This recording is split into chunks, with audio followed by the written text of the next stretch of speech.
The economy of New Zealand is a mixed economy that depends greatly on international trade, mainly with Australia, the European Union, the United States, China, South Korea and Japan. The closer economic relations agreement with Australia means that New Zealand's economy is closely aligned with the Australian economy. New Zealand's economy has a sizable service sector, accounting for 63% of all GDP activity in 2013. Large-scale manufacturing industries include aluminum production, food processing, metal fabrication, wood and paper products, mining, manufacturing, electricity, gas, water, and waste services accounted for 16.5% of GDP in 2013. The primary sector continues to dominate New Zealand's exports, despite accounting for 6.5% of GDP in 2013. The major capital market is the New Zealand Exchange, known as the NZX.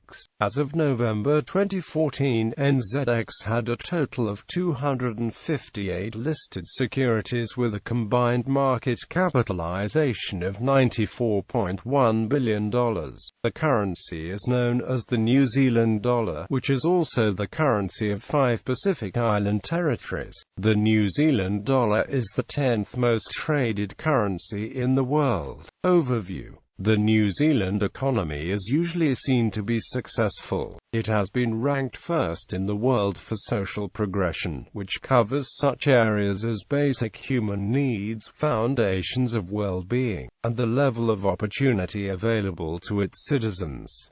However, the generally positive outlook includes some challenges. New Zealand income levels, which used to be above those of many other countries in Western Europe prior to the crisis of the 1970s, have dropped in relative terms and never recovered. As a result, the number of New Zealanders living in poverty has grown and income inequality has increased dramatically. New Zealand has also had persistent current account deficits since the early 70s, peaking at -7.8% of GDP in 2006 but falling to -2.6% of GDP in FY 2014.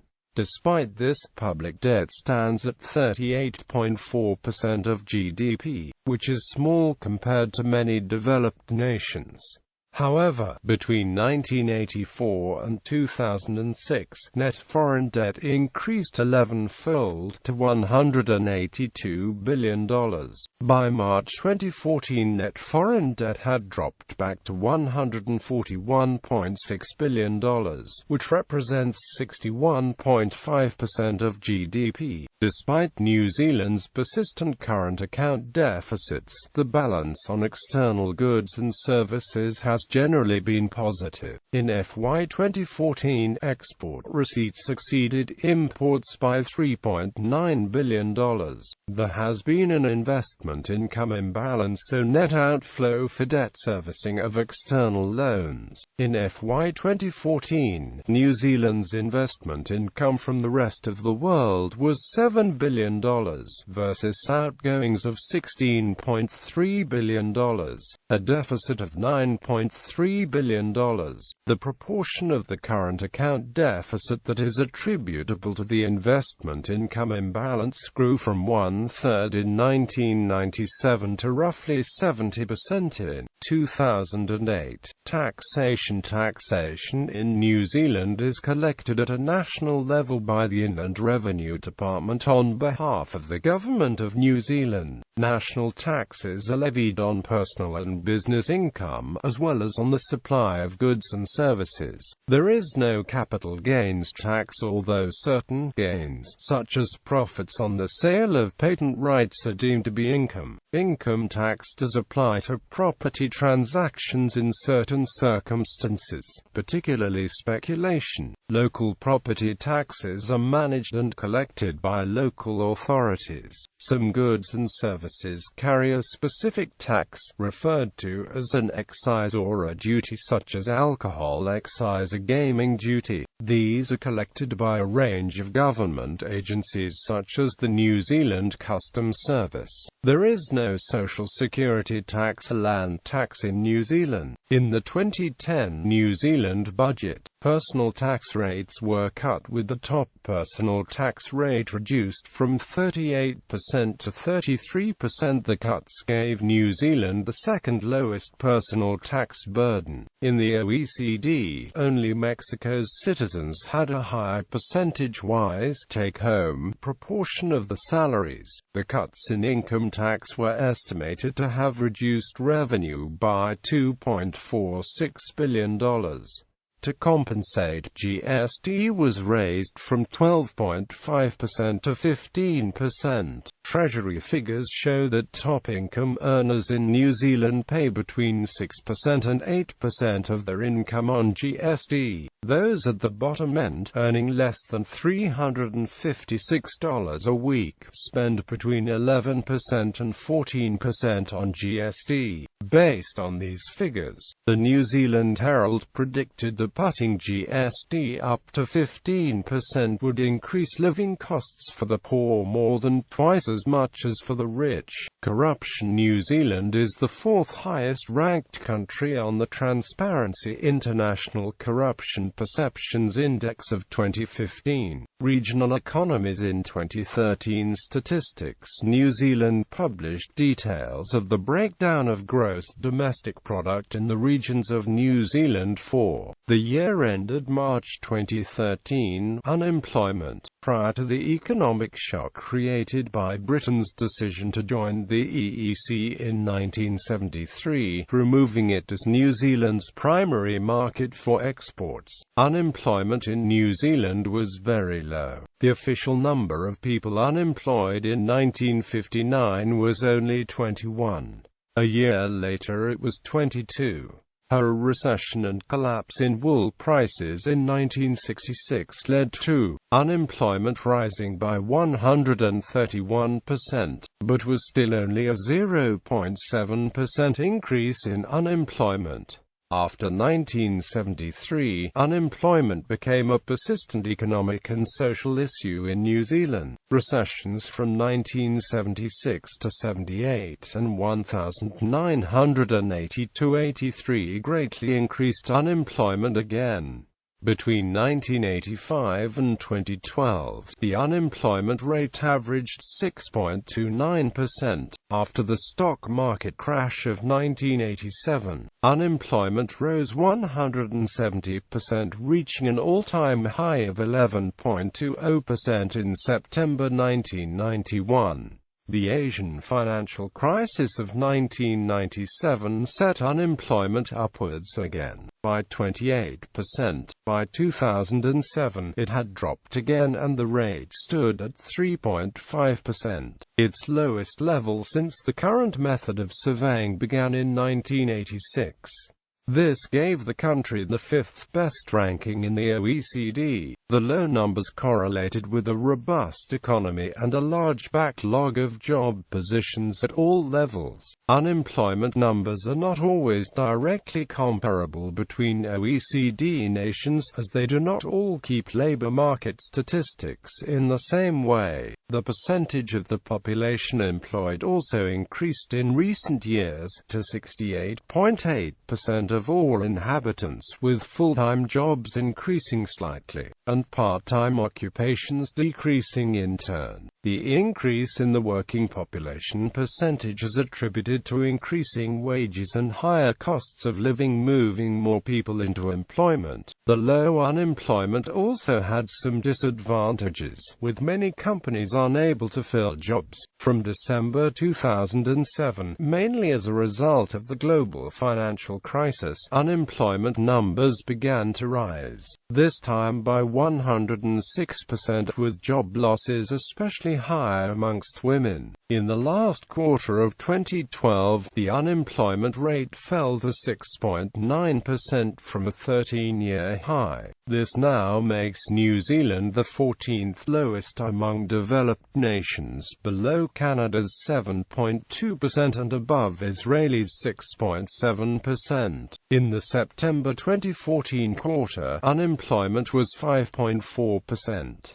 Housing affordability. Shamabeel Ekub, formerly a principal economist at the New Zealand Institute of Economic Research, said that 30 years ago, an average house in New Zealand cost 2 or 3 times the average household income. House prices have risen dramatically in the last few years, and by 2007, an average house cost more than 6 times household income. International surveys show housing is now unaffordable in all 8 of New Zealand's major markets, unaffordable being defined by house prices, which are more than 3 times the median regional income. Demand for property has been strongest in Auckland, pushing up prices in the city by 52% in the last 5 years. In 2014, the average sales price there went from $619,136 to $696,047, a rise of 12% in the 12-month period alone.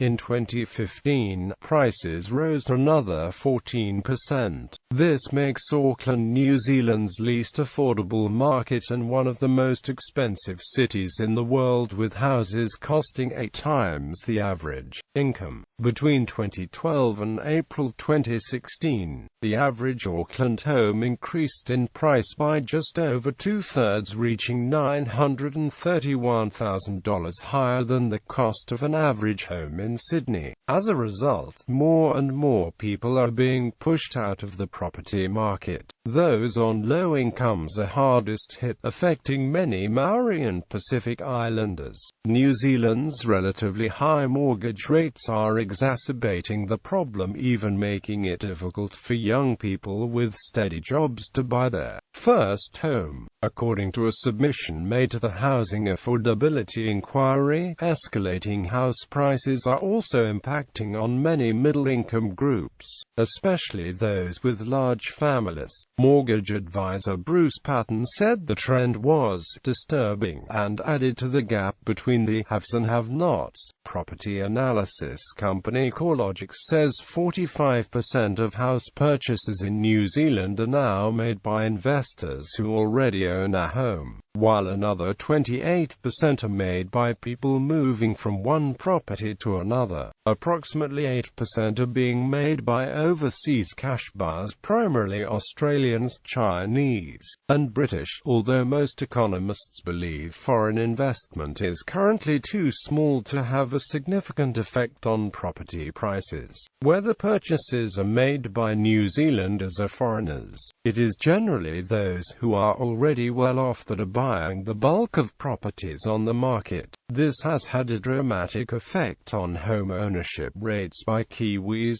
now at its lowest level since 1951. Even as recently as 1991, 76% of New Zealand homes were occupied by their owners.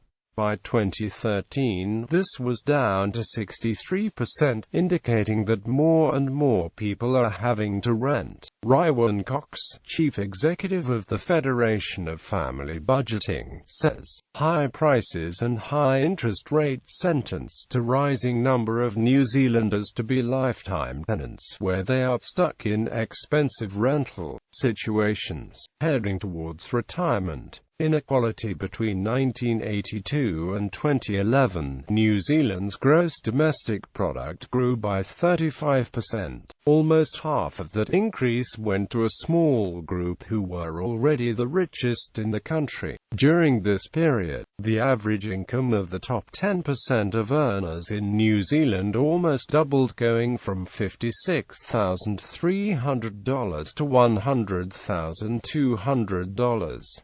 The average income of the poorest tenth increased by only 13% from $9,700 to $11,000.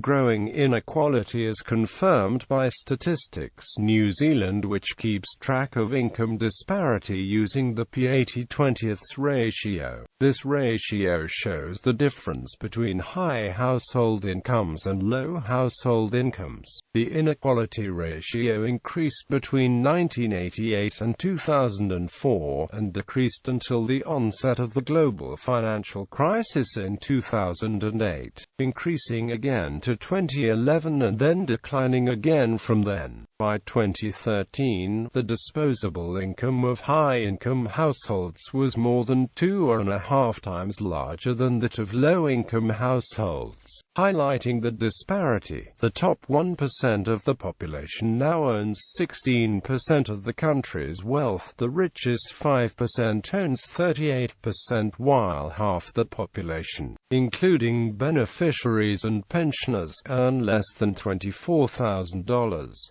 Growth in numbers on welfare. Factors contributing to the growth in inequality include substantial cuts in the top income tax rate in 1986 to 88, combined with a surge in unemployment caused by Reaganomics and the stock market crash of 1987, which pushed more people onto welfare. Then in 1991, benefits were also cut back substantially as part of the reforms, and those on welfare have been struggling ever since. Professor Jonathan Boston of Victoria University says nearly 20% of poorer households in New Zealand now depend on welfare benefits. He says the growing gap between rich and poor enables the rich to exercise disproportionate political influence, and that, if disadvantaged citizens are not to be excluded from political life, they must have access to education, health care and social assistance. British epidemiologists Richard Pickett and Kate Wilkinson argue that inequality is damaging for everyone in society, not just the poor. They say that when the gap between the top and the bottom levels of society becomes too wide, this erodes trust and empathy between citizens, leading to alienation and social fragmentation. This exacerbates a multitude of health and social problems such as high infant mortality, obesity, teenage pregnancy, crime and imprisonment. Impact on social indicators. In 2014, Pickett and Wilkinson were invited to Auckland and Dunedin to discuss the relevance of the research in New Zealand. They argued that as inequality in New Zealand has grown, there has been a dramatic increase in the youth suicides, although in contrast, recent Department of Health data shows that the age-standardized suicide rate decreased by 19.5% from the peak rate of 15.1 deaths per 100,000 population in 1998 to 12.2 deaths per 100,000 population in 2012. The proliferation of food banks increased dramatically, and the number of families and children living in poverty has increased. However, serious crimes causing injury and death decreased by 20% between 2012 and 2014, whilst assault decreased by 3% over the same period. At the same time, healthcare spending has increased. In 2011, health spending accounted for 10% of GDP, higher than the OECD average of 9.3%. As in many OECD countries, health spending in New Zealand slowed down post the GFC but still reached 3% in real terms in 2010 and 2011, higher than the OECD average. In 2012, New Zealand has 2.7 doctors per 1,000 population, an increase from 2.2 in the year 2000. In 2012, life expectancy at birth in New Zealand stood at 81.5 years, more than 1 year higher than the OECD average of 80.2 years. Impact on growth. In December 2014, The OECD released the Global Income Inequality Report, which said rising inequality is estimated to have knocked more than 10 percentage points off growth in New Zealand between 1990 and 2010.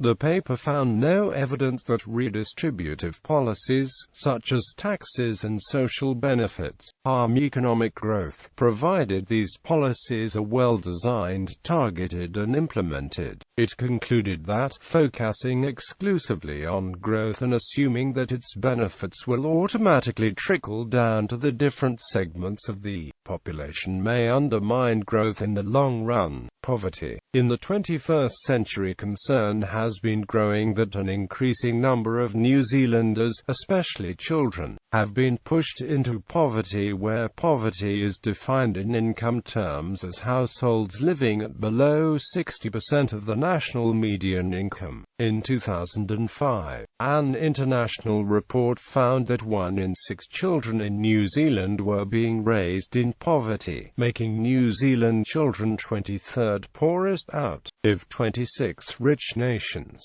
In 2009, according to NCCSS, over 500,000 New Zealanders, including 163,000 children, were living in poverty. The expert advisory group established by the Children's Commissioner found that the number of children falling below the threshold has continued to grow. In 2013, around 265,000 children, a quarter of all children in New Zealand, were now made in poverty. Statistics New Zealand also publishes a range of data on the economic well-being of New Zealanders and, in 2012, released a discussion paper highlighting the need for government agreement on the development of more useful criteria and statistics related to poverty. Currently, the information that is collected is static data. It shows the percentage of citizens below a certain level of income. But New Zealand is unique among Western OECD countries in that it does not collect dynamic data which captures the extent to which people move in and out of poverty. In 2013, over a dozen different reports were released which focused on the issue and the need to develop agreed ways of describing and measuring poverty. However, the national government resisted these attempts, maintaining that endless arguments about definition and measurement are a waste of time. Because of the government's reluctance to define and measure the problem, in 2012 Children's Commissioner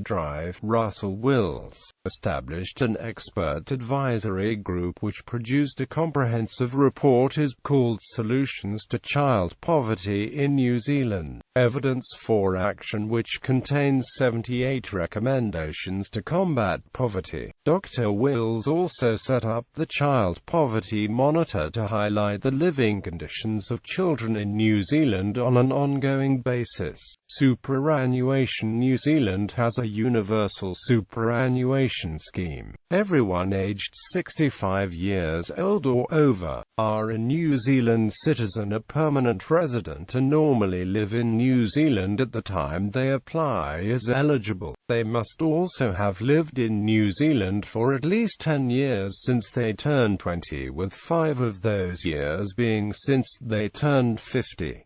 Time spent overseas in certain countries and for certain reasons may be counted for New Zealand superannuation. New Zealand superannuation is taxed, the rate of which depends on their other income. The amount of superannuation paid depends on the person's household situation. For a married couple, the net of tax amount is set by legislation to be no less than 66% of net average wage. Because of the growing number of elderly becoming eligible, superannuation costs rose from $7.3 billion a year in 2008 to $10.2 billion in 2014. In 2011 there were twice as many children in New Zealand as elderly. By 2051 there are projected to be 60% more elderly than children. In the 10 years from 2014, the number of New Zealanders over the age of 65 is projected to grow by about 200,000. This poses a significant problem for superannuation. The age of eligibility was gradually increased from 61 to 65 between 1993 and 2001. In that year, the Labour government of Helen Clark introduced the New Zealand Superannuation Fund to part-fund the superannuation scheme into the future. As of October 2014, the fund managed $27.11 billion, 15.9% of which was invested in New Zealand. In 2007, a new individual savings scheme was introduced by the same government, known as KiwiSaver. The main purpose of KiwiSaver is for retirement savings, but younger participants can also use it to save a deposit for the first home. The scheme is voluntary, work-based and managed by private sector companies called KiwiSaver providers. As at the 30th of June 2014, KiwiSaver had 2.3 million active members, a 60.9% of New Zealand's population under 65.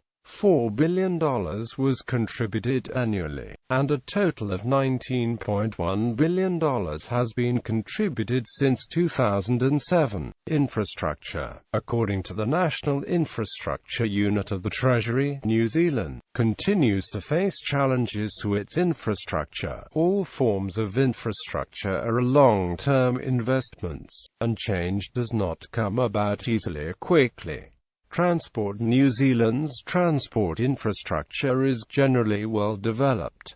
Road network. The New Zealand State Highway network consists of 11,000 kilometres of road, with 5,981.3 kilometres in the North Island and 4,924.4 kilometres in the South Island. Built and maintained by the New Zealand Transport Agency, and paid for from general taxation and fuel excise duty. Heavy road users must pay road user charges as well. There is limited use of tolling on state highways. There is also 83,000 kilometers of local roads built and maintained by local authorities.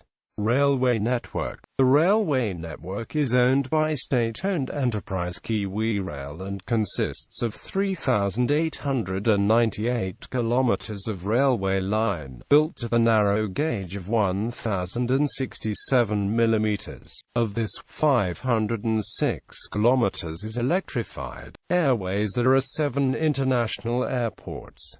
Air New Zealand, 53% government-owned, is the national carrier and state-owned enterprise. Airways New Zealand, another state-owned enterprise, provides air traffic control and communications. Seaports. New Zealand has 14 international seaports. Telecommunications. Telecommunications in New Zealand are fairly typical for an industrialized nation. A competitive telecommunications market has seen mobile prices drop to some of the lowest in the OECD. The phone and fibre networks are mostly owned by Chorus Limited, a publicly listed company. Chorus wholesales services to retail providers. Internet. New Zealand has a high rate of internet use. As of October 2014, there are 1,916,000 broadband connections and 65,000 dial-up connections in New Zealand, of which 1,595,000 are residential and 386,000 are business or government. The majority of connections are digital subscriber line over phone lines. The government has two plans to bring ultra-fast broadband to 97.8% of the population by 2019, and is spending $1.35 billion on public-private partnerships to roll out fiber-to-the-home connection in all main towns and cities with population over 10,000. The program aims to deliver ultra-fast broadband capable of at least 100 Mbit per second download and 50 Mbit per second upload to 75% of New Zealanders by 2019. In total, 1,340,000 households in 26 towns and cities will be connected. A $300 million rural broadband initiative has also been introduced by the government, with the aim to bring broadband of at least 5 Mbit per second to 86% of rural customers by 2016. Energy from 1995 to 2013, the energy intensity of the economy per unit of GDP declined by 25%. A contributing factor is the growth of relatively less energy-intensive service industries.